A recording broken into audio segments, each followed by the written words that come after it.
Microtransactions are for certain kinds of games, but are they for AAA personal campaigns? They might be for the follow-up to Shadow of Mordor. I mean, Shadow of Mordor, first of all, let me say, that game was awesome. That is a great game. I had so much fun. It came out of, well, I was very surprised. Maybe not everyone else was. I was surprised because I find in general that when you have, it's almost like the same issue that we have of adapting video games into films, where the films based on the video games tend to not be that good. I also tend to find that a lot of the time, it's not as bad with films being adapted for video games or books as well, but I agree, it was like a very, very good game, especially because you sort of are like, well, I mean, even though Lord of the Rings obviously has been around for a very long time, I mean, in novel format. I mean, Talion and Celebrimbor, right. Those are different characters. Yeah, exactly. But I think that it sort of exemplifies the idea of how, like, when you tell other stories within the world of the fictional worlds that have been created, be it for books or for film, that they can be quite successful in another medium. So I agree with you that this was a surprisingly good game. It was a great game. But now with the follow-up, Middle-earth Shadow of War, there will be microtransactions and you will be able to essentially pay to win. Yeah. Which is not something that, I mean, when you play, there are certain games where this kind of strategy works. They are not $60 and they are not AAA titles. Correct. Typically when you have a microtransaction in such a game, it is for cosmetic changes. Like, I want the purple armor. Sure, that's how you get it, but it does not affect how you play the game. This will, we do have some details from Monolith. Everything a player can buy with gold can also be earned in the game over time for free, but gold gives players the option to acquire these items faster. No gold purchases are necessary to enjoy the complete game experience.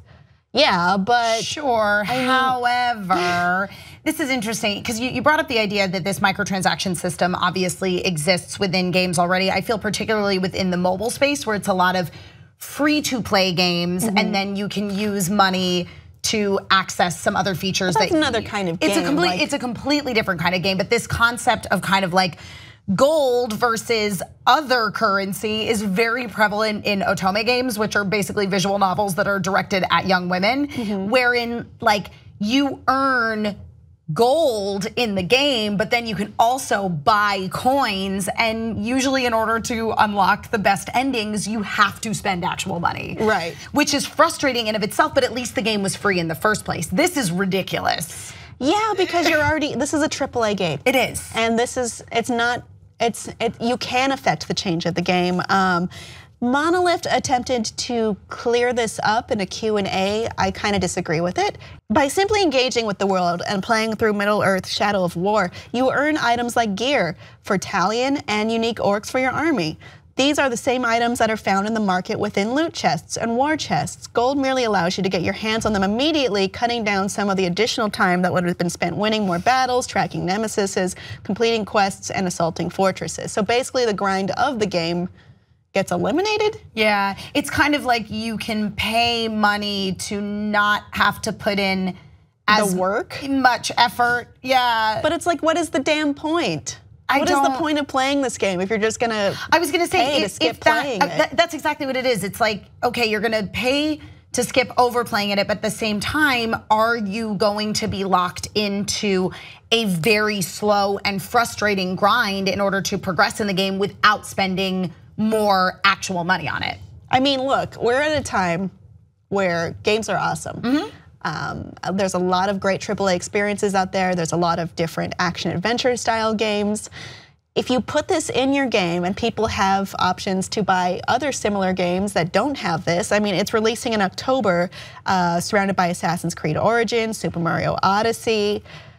It's probably going to turn people off, and it is. I think a lot of people don't want to see this happen in this experience. They want to do it their own way and not feel like there's a hierarchy of or consuming over playing the game. I mean, yes, it is ultimately a consumer experience, but I mean, you lose the soul in it when you do things like this. And I think that, you bring up the release date, it competing with Super Mario Odyssey and Assassin's Creed.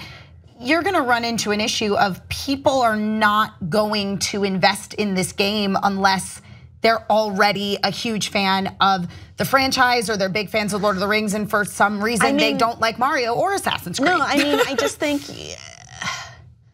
you could be a big fan of Lord of the Rings still, and the first game, which I am, but this is such a turnoff to see this choice being made where I don't want to pay to win. I want everyone to have the same experience and not the wealthy to be able to get some kind of leg up on everyone else. It's kind of, it defeats the purpose and the fun of games and reduces it to completely a consumable medium, which it is, but I want to feel like there's something extra there for me as a gamer. And it just becomes that much more transparent. That everybody who spent their $60 is getting the same play experience.